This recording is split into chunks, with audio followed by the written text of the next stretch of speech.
Abra a palavra do Senhor no livro de Atos, no capítulo 9, na série Epitáfios. E na mensagem de hoje vamos tratar de um homem chamado Paulo, mais conhecido como o apóstolo Paulo. E vamos trazer um texto que é o próprio Senhor que fala sobre Paulo. É no momento da conversão de Paulo que Deus mesmo define sobre Paulo algo muito importante.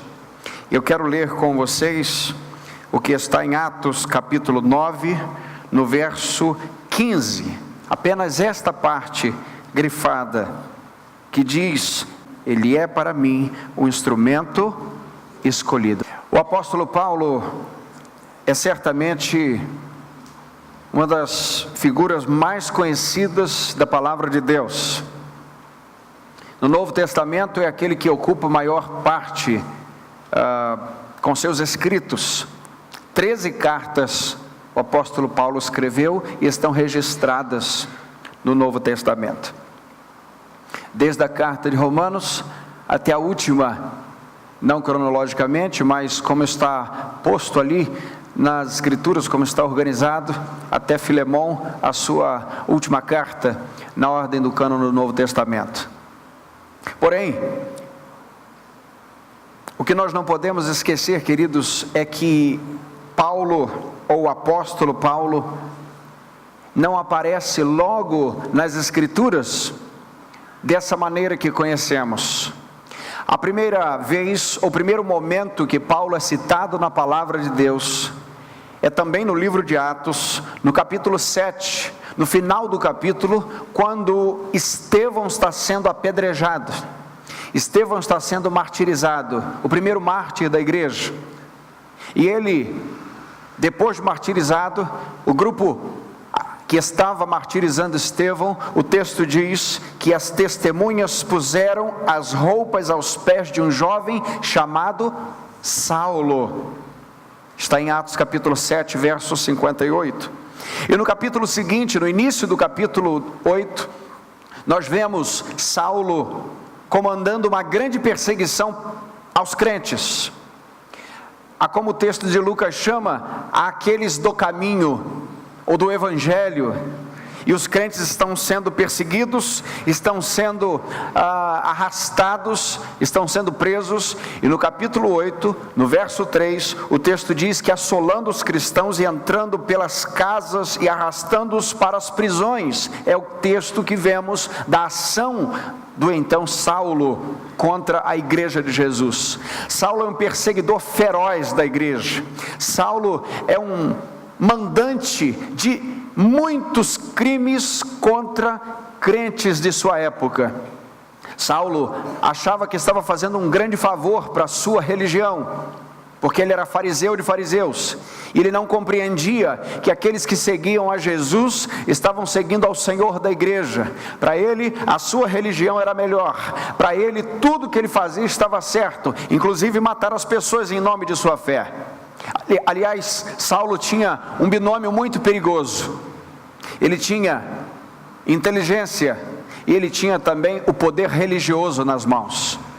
Quando você tem inteligência e quando tem o poder religioso nas mãos, certamente muitas catástrofes acontecem na vida das pessoas. Porque o poder religioso é um poder de manipulação, é um poder de manobra, é um poder que diz às pessoas o que elas devem fazer, é um poder que não traz vida, é um poder que traz morte. Mas o poder de Jesus não. O poder de Jesus é aquele que emana trazendo vida. Os mandamentos dele não são penosos, e é com alegria que nós seguimos. Paulo então usava a sua inteligência e sua influência da sua religião para que pudesse então assolar os crentes, para que ele pudesse perseguir os cristãos. O coração de Paulo é cheio certamente de amargura, cheio de ira contra aqueles que nós chamamos do caminho, ou que o texto chama que são do caminho. No capítulo 9, porém, Paulo está com uma viagem marcada, e ele sai rumo a um lugar chamado Damasco. E no capítulo 9, queridos, acontece a transição drástica do antigo Saulo para então o convertido Paulo. É no caminho de Damasco, meus irmãos, que acontece algo extraordinário na vida desse homem, tão ruim, tão mau, tão enganado pela religião. No capítulo 9 de Atos, no verso 3, o texto diz que seguindo ele a viagem, aproximando-se de Damasco, de repente uma luz resplandecente vinha do céu e o cercou. Ele está caminhando, há uma turma com ele, há um grupo com ele, e o texto diz que simplesmente, de repente, uma luz resplandecente o cerca. E esse episódio, ele também é narrado mais 2 vezes no livro de Atos. E lá no capítulo 26, quando Paulo está falando da sua conversão diante do rei Agripa, ele diz que essa luz resplandecente estava muito mais forte do que o sol do meio-dia, porque era meio-dia. E é naquele momento que Saulo está diante de uma luz que não conhecia, de uma luz que não sabia de onde vinha, e cercou a comitiva, e cercou agora Paulo, e ele está ali, queridos, diante daquela luz que ainda não sabia do que se tratava. Ele que se preparou anos e anos para ser um fariseu, preparou-se certamente por muitos dias para fazer a viagem a Damasco. Agora de repente a luz o cerca no caminho e tem um intuito apenas: mudar a sua vida completamente. Percebemos, queridos, que a velocidade da luz é algo extraordinário. Mais de 300 mil quilômetros por segundo é a viagem da luz, por segundo. Para que a gente tenha uma ideia, alguém já fez as contas, se sairmos na velocidade da luz daqui à Lua, a velocidade da luz percorre isso em 1,25 segundos, ou segundo. Nós não imaginamos, diante da luz comum, a luz que brilha, a luz que é veloz, não imaginamos o quão mais veloz e mais poderosa é a luz do Senhor quando interrompe o caminho daquele que estava indo rumo às trevas e agora interrompe esse caminho de forma poderosa e de um jeito maravilhosamente inusitado. Paulo está interrompido em seu caminho e a luz do Senhor começa a invadir a sua vida e ele ainda não sabe do que se trata, mas o texto diz que caindo em terra, verso 4, ouviu uma voz que lhe dizia: Saulo, Saulo, por que me persegues? Então ele cai. Nós vemos aqui, queridos, que a reação de todo aquele que se encontra diante de Deus é cair do seu pedestal. Saulo, um homem arrogante, com vestes farisaicas, com diplomas pendurados em sua parede, certamente, muitos e muitos. Ele estava ali com o poder da religião, ele tinha carta nas mãos para matar crentes em Damasco, ele era alguém delegado pelo poder público para fazer o que estava fazendo, ninguém poderia pará-lo no caminho, nenhuma autoridade civil, humana, religiosa poderia parar Saulo no caminho, mas a autoridade divina para Saulo no caminho. A luz do Senhor invade e agora Saulo cai por terra.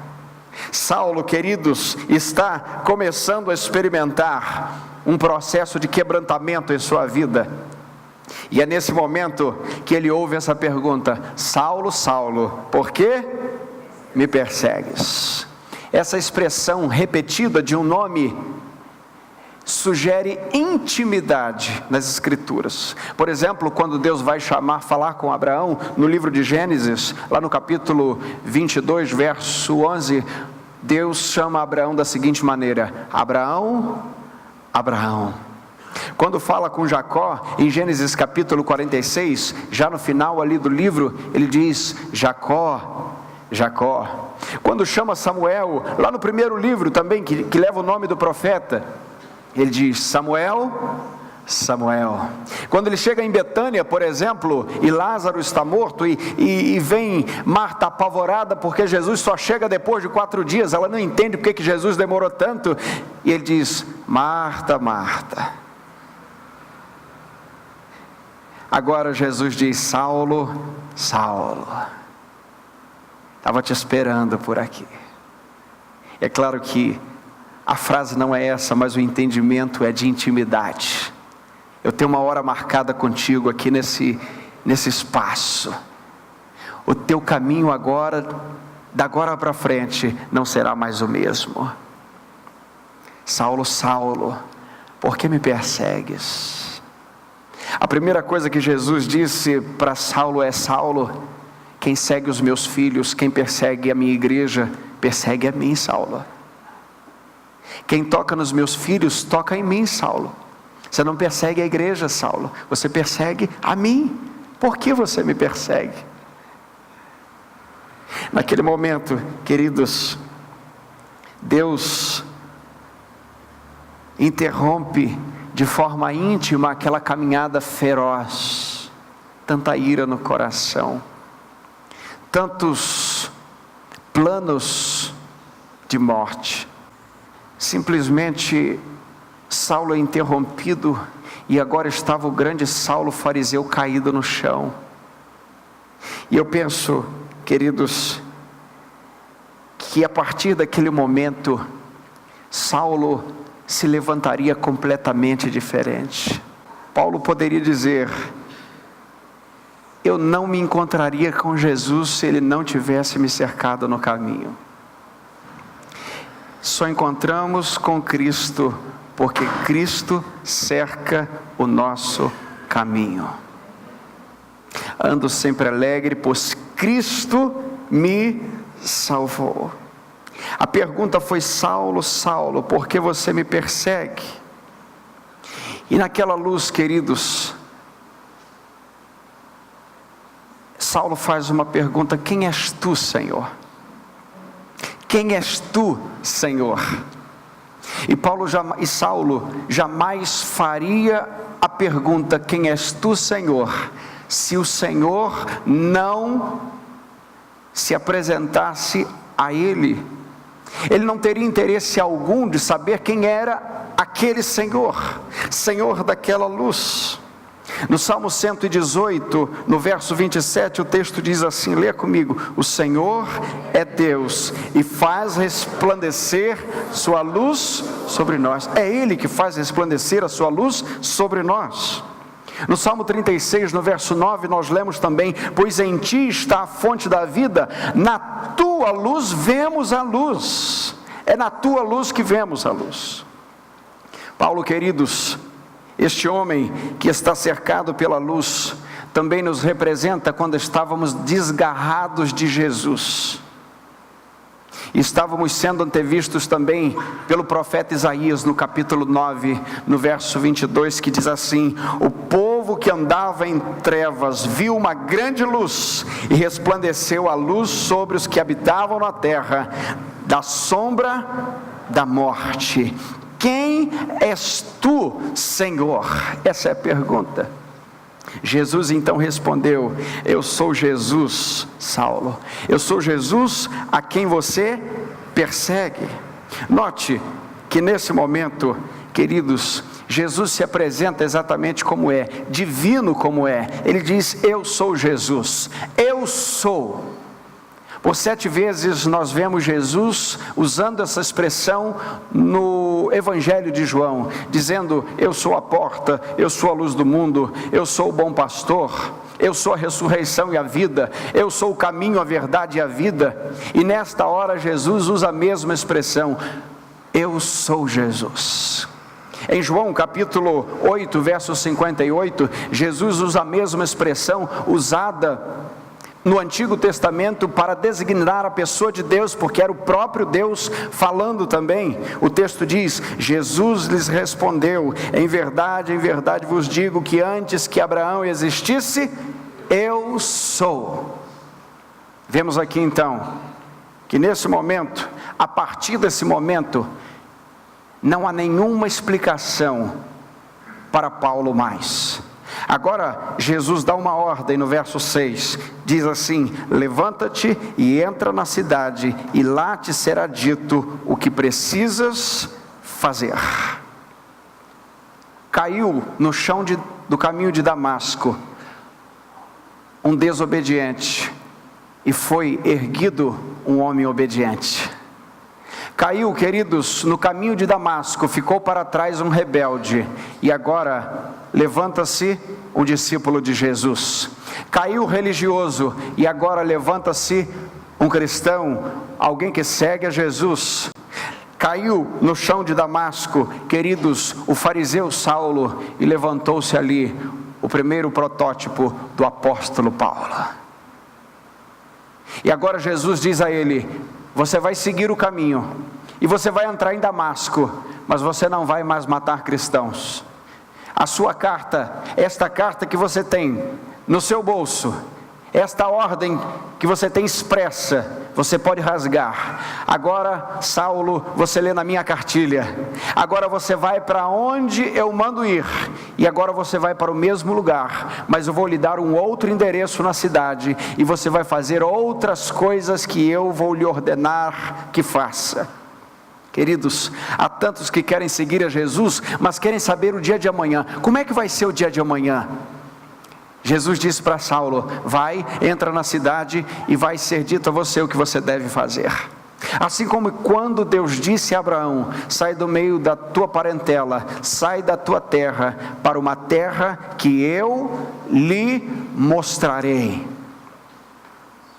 Os planos agora deste homem estão interrompidos, mas o texto diz que a luz era tão forte, que abrindo os olhos não enxergava coisa alguma, e ele foi guiado pela mão. O homem que arrastava porta fora, de um jeito feroz aos cristãos, agora está sendo conduzido pela mão como uma ovelha. A natureza de Paulo começou a mudar ali. Deus começou a mudar a natureza dele ali. Deus começa a mudar a nossa atitude no tempo da nossa conversão. Deus começa a mudar o teu caráter quando você se encontra com Jesus de verdade. Deus começa a mudar a tua atitude quando a luz de Jesus entra na tua vida. Deus começa a mudar o teu pensamento quando Jesus invade a sua alma com a sua luz. Não há alguém neste universo que tenha se encontrado com Jesus e que tenha saído a mesma pessoa. O poder de Jesus é extraordinário e muda a vida da gente. Paulo agora, de pé, é erguido, mas está cego, é guiado pela mão, e um paradoxo extraordinário: não vê nada à sua volta, mas começa a ser treinado para enxergar com os olhos espirituais, enxergar coisas que não via antes, perceber coisas que não percebia antes, compreender coisas que lhes eram ocultas, difíceis de compreender. E agora Jesus começa a tratar Paulo, e o texto diz que ele fica 3 dias sem comer, além de não enxergar, sem comer e sem beber. Um jejum instalado instantaneamente na vida de Paulo. E o texto também diz, queridos, que Deus envia um homem chamado Ananias para ajudar a Paulo. Havia em Damasco, diz o texto, certo discípulo chamado Ananias. O Senhor lhe disse numa visão: Ananias. Ele respondeu: aqui estou, Senhor. Verso 11, o Senhor lhe ordenou: levanta-te e vai à rua chamada direita, e procura na casa de Judas um homem de Tarso chamado Saulo. Leia comigo: ele está orando agora. Ananias vai lá procurar o Saulo. Senhor, eu estou sabendo que esse Saulo não é coisa boa. Eu estou sabendo que ele arrasta cristãos para fora.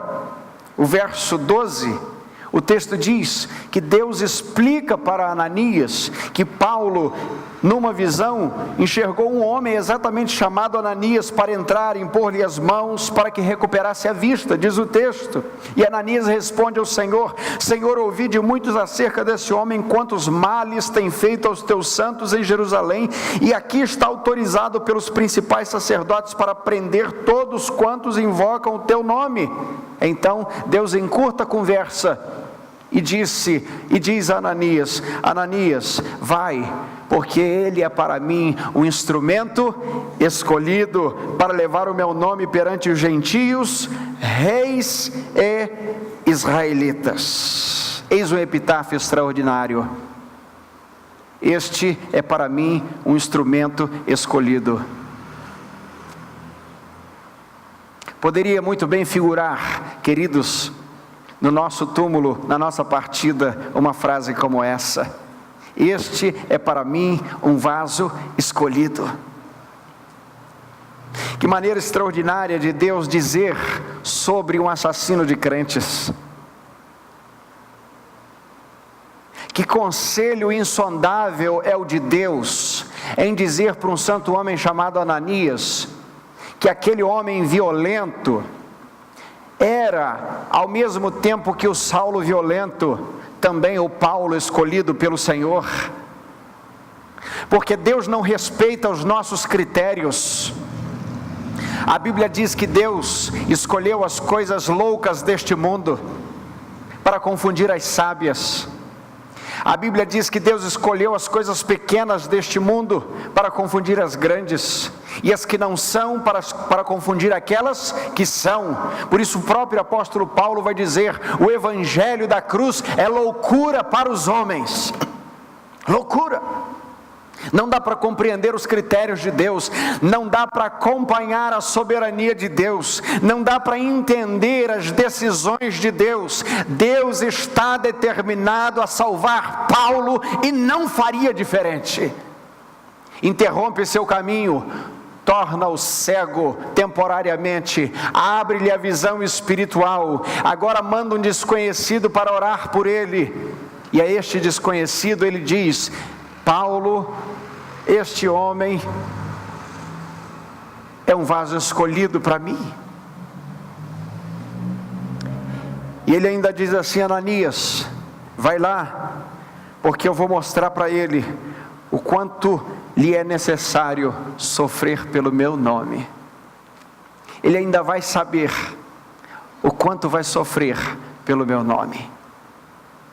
Nós vemos, meus irmãos, que depois que Ananias ora pela vida de Paulo, a sua vista é recuperada, e a Bíblia diz que caem como escamas de seus olhos, e ele volta a ver.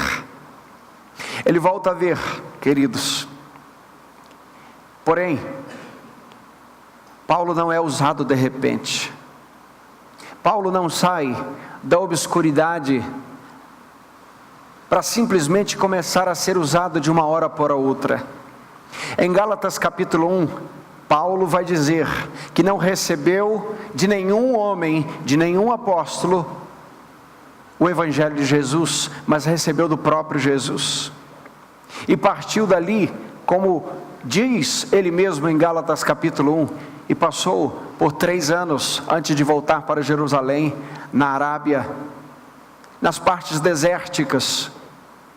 E Deus foi falando com Paulo agora, longe dos assentos almofadados das universidades que ele havia frequentado, longe do conforto de sua casa, longe da cadeira do seu escritório, longe de seus parentes. Agora era Paulo e Jesus. E ele, como um apóstolo fora do tempo, como ele mesmo se descreve, está recebendo de Jesus no mesmo tempo que Jesus gastara com seus discípulos, 3 anos, está recebendo o Evangelho da graça, porque ele está sendo forjado para pregar o Evangelho aos gentios. E depois desses 3 anos, não pense que Paulo saiu pregando, fazendo viagens. Passam-se, queridos, até a primeira viagem de Paulo, pelo menos 10 anos. E Paulo está simplesmente à sombra de outros irmãos, sendo cuidado espiritualmente, sendo orientado espiritualmente, sendo dirigido. De alguma maneira Deus já falava ao coração de Paulo fortemente, mas ele ainda estava sendo desintoxicado de Saulo. Quantas vezes, queridos, achamos que não é Deus que deseja nos usar, mas Deus tem seu tempo, Deus tem seu jeito, seu método e sua forma, e o tempo não é problema para um Deus que é eterno. E Deus usa o tempo necessário para tirar de nós tudo aquilo que não pertence a Ele. Ainda que nos conduza em tempos de deserto, ainda que nos conduza em tempos de anonimato, de solidão, Deus está cuidando do nosso coração para que sejamos conforme a vontade dEle. Deus está falando aqui com Paulo, para que ele pudesse no final de sua vida dizer que combateu o bom combate, que terminou a carreira, que guardou a fé. Deus está mexendo com a vida do apóstolo Paulo a partir de Damasco, para que ao escrever para os romanos, anos depois, ele pudesse também dizer, queridos, para os romanos não se conformarem com o mundo, porque a mente de Paulo já estava conformada com a vontade de Deus, e os crentes de Roma também deveriam ter a mente em conformidade com a mente de Cristo, conforme ele mesmo disse na primeira carta aos Coríntios, no capítulo 2, verso 26, que tinha a mente de Cristo. Paulo só poderia, queridos, dizer coisas como: eu trago em meu corpo as marcas de Cristo, depois de ter sido forjado pelo Senhor Jesus. Paulo só poderia ter dito, por exemplo, o que disse em Filipenses capítulo 1, verso 12: todas as coisas que me aconteceram contribuíram para o avanço do Evangelho. Só pôde dizer isso porque Deus o preparou para dizer isso. A cada chicotada que Paulo recebeu depois que fora preso pelo Evangelho, era uma marca de Cristo em seu corpo. E ainda na carta aos Filipenses, no capítulo 1, a partir do verso 20, 21, ele vai dizer: Cristo será engrandecido no meu corpo, quer seja pela vida, quer seja pela morte, porque para mim o viver é Cristo e o morrer é lucro.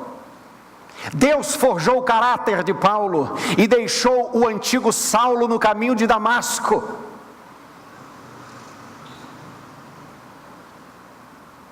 Precisamos ter na vida um ponto onde Deus marcou a nossa história. Precisamos identificar pontos de encontro com a soberania, com o poder de Deus, onde Ele vai nos moldando, onde Ele vai nos mexendo com as nossas entranhas. E todo o altar, querido, vamos dizer assim, do Antigo Testamento, todo encontro do Antigo Testamento, onde um homem se encontra com Deus, ele ergue um altar e deixa ali. E aquele ponto dizia que um homem encontrou com alguém extraordinariamente insondável. A grande questão é que muitas pessoas vivem uma vida religiosa e não têm pontos de encontro com o seu Deus. E é claro, você vai me dizer: não, nós andamos com Deus o tempo todo, não precisamos nos encontrar com Ele, porque, ok, eu compreendo isso, mas eu quero dizer, querido, querida, que há momentos em que Deus marca a nossa vida. Depois da conversão também, onde Deus vai desintoxicando a tua alma do mundo antigo, onde Deus vai tirando o Saulo de dentro do Paulo, onde Deus vai tirando o fariseu, onde Deus vai tirando o amor ao pecado e vai instituindo o amor pela sua presença no coração. Paulo foi sendo marcado por Deus, e em cada marca que a vida lhe impunha, em cada chicote que recebia nas costas, e em cada prisão que estava sendo submetido, ele podia dizer: as coisas que me aconteceram contribuíram para o avanço do Evangelho. Por isso, queridos, por isso, queridas, podemos claramente compreender a obra que Deus está fazendo aqui na vida do apóstolo Paulo. E ele pode chegar a ponto de dizer, como em Atos capítulo 20, verso 24, porque em nada tenho a minha vida como preciosa. Em nada tenho a minha vida como preciosa, contanto que eu complete a carreira e o ministério que recebi do Senhor Jesus. Esse ministério que é o testemunho do Evangelho da Graça. Alguém que pôde dizer, vivo não mais eu, mas Cristo vive em mim. E a vida que agora eu vivo-a na fé. Eu vivo na fé do Filho. Eu fui completamente transformado. É um homem que pode, queridos, escrever questões profundas como estão escritas em Romanos capítulo 8, a partir do verso 31. Que diremos, pois, à vista dessas coisas? Se Deus é por nós, quem será contra nós? Aquele que não poupou o seu próprio Filho, como não nos dará também com Ele todas as coisas? Quem trará acusação contra os escolhidos de Deus? Porque é Deus quem os justifica. Aleluia! Quem os condenará? Quem os condenará? Olhe para um justificado, olhe para um salvo, olhe para um cristão, e a pergunta de Paulo é: quem pode condená-lo uma vez mais? A pergunta que ele traz, queridos, tem uma resposta: quem os condenará? Porque é Jesus quem morreu, ou antes ressuscitou por nós. Ressuscitou por nós, e está não só ressuscitado, mas está sentado à destra do Pai, intercedendo. É o que diz Paulo no texto de Romanos. E ele faz mais uma pergunta: quem nos separará do amor de Cristo? Fome, angústia, nudez, privação, perigo ou espada? Como está escrito: por amor de ti somos entregues à morte como ovelhas para o matadouro todos os dias. Mas em todas essas coisas nós somos mais do que vencedores por meio daquele que nos amou. E ele diz: porque estou bem certo que nem a morte, nem a vida, nem anjos, nem governos celestiais, nem altura, nem profundidade, nem presente, nem porvir, nem qualquer outra criatura nos poderão separar do amor de Deus que está em Cristo Jesus, o nosso Senhor. Nada pode me separar do amor de Deus que está em Cristo. Paulo está de pé, porque o antigo Saulo ficou prostrado em Damasco, e agora a nova criatura anda como quem anda olhando para o seu Senhor, olhando para o seu Mestre.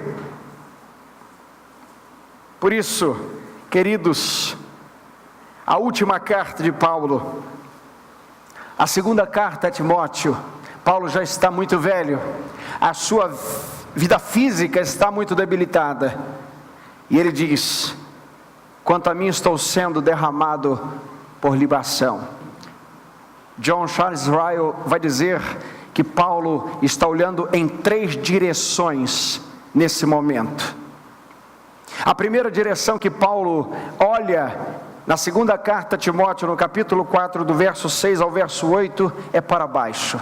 Ele está enxergando a sua sepultura, porque ele sente que vai morrer ali, que ele vai ser executado ali, que ele vai ser decapitado ali.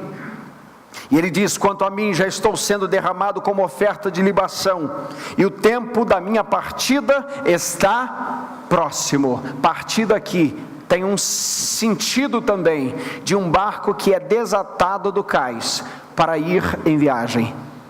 Ele está dizendo: eu estou sendo desatado já deste mundo, e eis que já contemplo a chegada da Jerusalém celestial. Ele olha para baixo e enxerga a sua sepultura. Em segundo lugar, Paulo de Israel, ele olha também para trás, não como alguém que se arrepende, não como alguém que está ofendido pelas coisas, pela vida, mas alguém que olha para avaliar. E ele diz em sua avaliação: combati o bom combate, terminei a carreira e guardei a fé. Tenho certeza que fiz aquilo que deveria ter sido feito. E em último lugar, Paulo olha também para a frente, para o dia do grande juízo, para a imagem do seu Senhor vindo buscá-lo. Desde agora a coroa da justiça me está reservada, a qual o Senhor, justo juiz, me dará naquele dia, e não somente a mim, mas a todos os que amarem a sua vinda. Está aqui, ou estão aqui, as últimas palavras de um vaso escolhido nas mãos do seu Senhor, do seu oleiro. Quero encerrar então a mensagem dessa noite, não fazendo aplicações práticas ou considerações finais, mas apenas trazendo de forma panorâmica os passos da conversão de um homem, através do texto de Atos capítulo 9, e apenas como quem observa o texto já pregado, podemos perceber o que Deus faz individualmente na vida de cada um que se converte a Jesus. Em primeiro lugar, Jesus interrompe os planos do homem. Paulo está numa direção, querendo fazer uma coisa, e agora o Senhor diz: você não fará mais essa coisa, porque todas as coisas que você fizer, será agora sob as minhas ordens. Pode ser, querido, que você tenha entrado aqui nessa noite com algum plano, um plano diferente.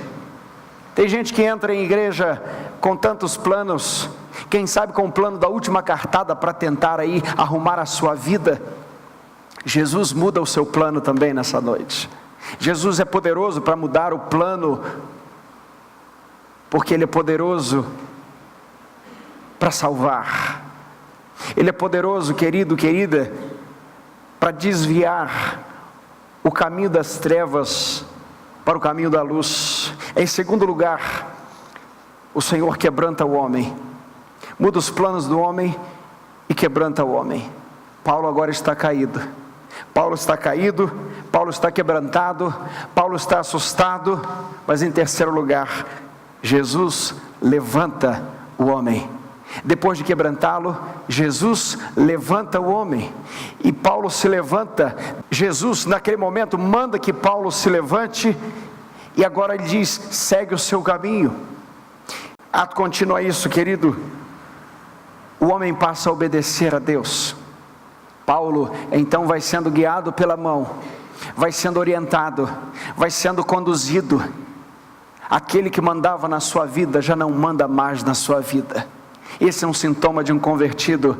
Eu não sou dono mais de mim mesmo, Jesus é dono da minha vida. Eu não sou mais dono do meu dinheiro, Jesus é dono do meu dinheiro. Eu não sou dono das minhas vontades, Jesus é dono das minhas vontades. Uma frase conhecida do grande pregador George Miller é: quando eu me converti, quando Jesus me salvou, George Miller morreu. E nós temos, queridos, quando convertidos, a data, o sintoma, os sinais da velha criatura crucificada e agora do novo homem obedecendo a Jesus. Seguindo, nós vemos que o homem começa a passar por um processo de transformação. Saulo passou a ser chamado Paulo, e aquele homem, que era um homem rude, que era um homem completamente indomável, é flagrado na casa de um homem chamado Judas, na rua direita, na cidade de Damasco, em oração. Deus diz para Ananias: Ananias, vai falar com Saulo, porque ele está orando agora. Aquele que seguia os cristãos, agora está falando com o Cristo dos cristãos. Ele passa por um processo de transformação, porque Deus muda os seus hábitos. O hábito de oração é o hábito do crente. O hábito de oração é um hábito daquele que já se encontrou com Jesus. E aí, nessa caminhada, Deus também manda alguém para ajudar a Paulo. Paulo ganha uma nova família, porque quando Ananias se achega para Paulo, chama Paulo de meu irmão. Meu irmão. Ele está dizendo, somos agora da mesma família. Os hábitos vão sendo mudados completamente e o homem passa a ser um testemunho. Deus disse sobre Paulo: ele é um vaso escolhido. Como é que conheciam a Paulo? Como um fariseu. Como conheciam a Paulo? Como um perseguidor da igreja. Como conheciam a Paulo? Como um homem muito inteligente. E agora, como Paulo passa a se reconhecer o principal dos pecadores. Paulo passa a se reconhecer como um grande pecador, que agora é salvo pelo seu Senhor. Em último lugar, o homem assume a sua aliança com Deus. O texto diz, em Atos capítulo 9, no final de sua conversão, ou do registro da sua conversão, leia comigo: logo caíram-lhes dos olhos algo como de escamas, e ele recuperou a vista, então levantando-se, foi batizado. Levantando-se, foi batizado. Paulo agora obedece a ordem de Jesus de ser batizado. Assumiu um compromisso, uma aliança visível com Jesus. Há muitos que acham que podem caminhar com Jesus de uma maneira marginal, ou seja, às margens do caminho. Querido, querida, nós precisamos compreender que viver para Jesus não é uma brincadeira. Viver para Jesus não é um faz de conta religioso. Viver para Jesus é assumir um compromisso de vida, deixando a sua estrutura de pensamento antiga para trás, e agora assumindo um compromisso com Jesus. Pela manhã batizamos aqui pessoas. Essa semana, na terça-feira, pude batizar 11 pessoas dentro do presídio de Muriaé. Pessoas que foram lavadas, remidas pelo sangue de Jesus. O que significa que seja dentro de uma igreja, seja dentro de um presídio, seja onde for, Deus transforma a vida das pessoas.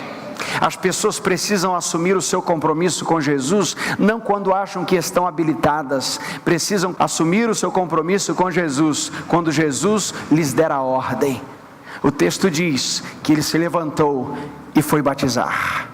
Foi ser batizado, ele assumiu a sua aliança com o Senhor. O batismo não salva, querido. O batismo não salva, meu amado ouvinte da palavra de Deus, mas o batismo é o ato contínuo para aquele que já entende que fora salvo por Jesus. Por isso, compreendemos que diante da vida de Paulo, vemos que ele foi um vaso escolhido nas mãos do Senhor, mas esse vaso, esse instrumento, não seria absolutamente nada, nem ninguém, se não fosse o Senhor da vida dele. Podemos, queridos, terminar a palavra dessa noite, dizendo que por mais pecador que seja um homem, Deus é poderoso para salvá-lo. Por mais dissoluta que tenha sido a sua vida, Deus tem poder para santificar a tua vida. Por mais pecados que você tenha acumulado, a graça está sobremaneira acumulada. Porque onde abundou o pecado, superabundou a graça de Deus. Que Deus possa, nessa noite, com toda a sua graça e com toda a sua misericórdia, ministrar o teu coração da grande necessidade que há de tua vida se encontrar com a pessoa de Cristo e receber mudança completa, como Paulo recebeu e como tantos de nós já recebemos na vida. Não saia daqui nessa noite sem compreender isso e sem ponderar isso no coração. Algumas pessoas dizem assim: pastor, eu não estou preparado para decidir sobre isso. Você já decidiu, porque quem não toma uma decisão, já tomou uma decisão de não se definir. E nós sabemos, queridos, que essa não é uma decisão do tipo, eu vou comprar pão ou eu não compro pão, deve estar chovendo ou não está chovendo, não sei, ou eu me caso não. Esse é um passo com implicações eternas, e você só pode dar esse passo com a ajuda do Espírito Santo na sua vida. Que hoje seja o teu caminho de Damasco, e que Jesus possa inundar com a sua luz completamente a sua vida. Que Deus te abençoe. Amém.